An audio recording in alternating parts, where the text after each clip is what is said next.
langsung dijawab aja, penting banget. Karena kalau misalnya nggak diajarin nanti anak kurang menghargai duit gitu ya kan. Jadi penting banget Mbak, dan ini pun memang harus dimulai sejak dini, tapi tergantung dengan usianya ya gitu. Karena kan nggak bisa anak baru di bawah 5 tahun, kamu harus hemat bla bla, enggak gitu ya. Jadi tata cara pengenalan penghematan ini juga berbeda-beda setiap usia gitu.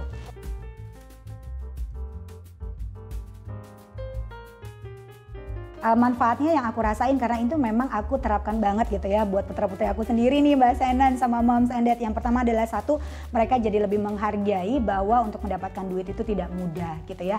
Nah kemudian yang kedua, mereka juga akhirnya punya uang gitu ya yang mereka tabungkan atau mereka sisihkan dari uang jajan mereka masing-masing, dan ini bisa memudahkan mereka next ke depannya untuk mewujudkan tujuan mereka tuh, misalnya mau beli iPad lah gitu ya, atau misalnya mereka mau beli mainan lah, uangnya ada dari hasil menyisihkan uang tadi gitu. Nah kemudian yang terakhir, anak-anak ini diajarkan untuk menunda keinginan tuh Mbak gitu ya. Jadi karena tidak semua keinginan mereka serta-merta bisa mereka dapatkan pada saat itu juga gitu.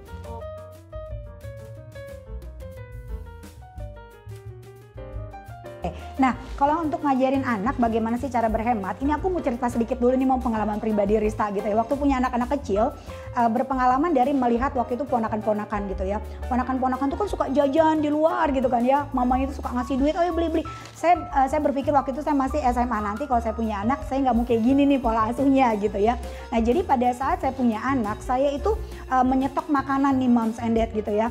Anak-anakan itu kan biasanya kalau pergi ke rumah orang segala macam, kalau ngeliat makan tuh kayaknya mau gitu, kayaknya lapar gitu. Nah, saya mulainya dari situ dulu. Jadi pada saat anak-anak kecil, saya biasa nyetok makanan yang saya beli ke distributor. Jadi memang tidak membiasakan untuk bolak-balik ke supermarket, tidak membiasakan bolak-balik untuk ke warung gitu kan ya. Karena saya ingin anak-anak ini benar-benar mendapatkan makanan yang benar-benar higienis gitu ya. Jadi saya menyetok makanan gitu, saya belinya dari distributor, baik makanan kecil seperti biskuit dan lain-lain, itu untuk dinikmatin selama 1 bulan gitu. Nah ini terbiasa, jadi anak mau apa aja tinggal ambil gitu ya. Tapi lama-kelamaan ini akan terbentuk habitnya, dia akan bosan dengan makanan Moms and Dad gitu ya. Jadi ketika nanti kita pergi ke rumah orang atau dia bertemu dengan temannya yang lagi makan dan lain-lain, dia merasa tidak, aku udah sering makanan itu. Jadi dia tidak seperti yang apa-apa mau. Nah itu dulu yang aku lakukan. Nah kemudian yang kedua, beranjak anakku masuk SD, kemudian SMP dan SMA.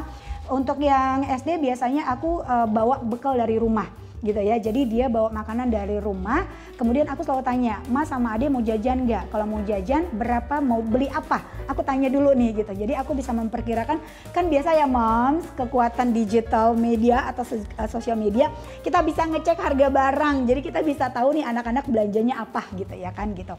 Harganya berapa, jadi kita bisa tahu anak-anak mau kita sangguin berapa nih ke sekolah. Nah kemudian contoh kayak si Mas nih saat ini sudah SMA gitu ya. Jadi SMP SMA saya selalu tanya, Mas biasanya di sekolah jajannya apa aja? Itu istirahat kan ada 2 kali, Mas itu istirahatnya itu 2 kali, mau jajan selama 2 kali atau enggak? Oke, dia bilang, Mas aku istirahat pertama aku bawa bekal aja dari rumah, nanti aku belinya di istirahat kedua aja.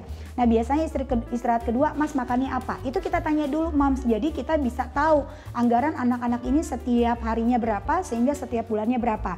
Nah biasanya saya juga memberikan kepercayaan kepada anak gitu ya, untuk nih Mama kasih kebutuhan kamu misalnya setiap bulan 500.000 misalnya, kamu kelola untuk 20 hari kamu sekolah gitu ya. Nanti dia akan mengatur sendiri. Jadi dia akan lihat, mah uang aku tinggal menipis, kayaknya nggak cukup nih untuk 20 hari. Jadi aku besok berapa hari ke depan aku bawa bekal aja. Kenapa? Karena kemarin aku jajannya udah kebanyakan gitu. Jadi ini juga salah satu cara untuk mengajarkan anak untuk bertanggung jawab gitu ya. Bagaimana dia mengelola duitnya. Kalau misalnya habis, efeknya seperti apa dan apa yang harus dia lakukan gitu. Nah jadi itu yang Rista ajarkan kepada putra-putri Rista gitu ya. Bagaimana cara menghemat uang mereka.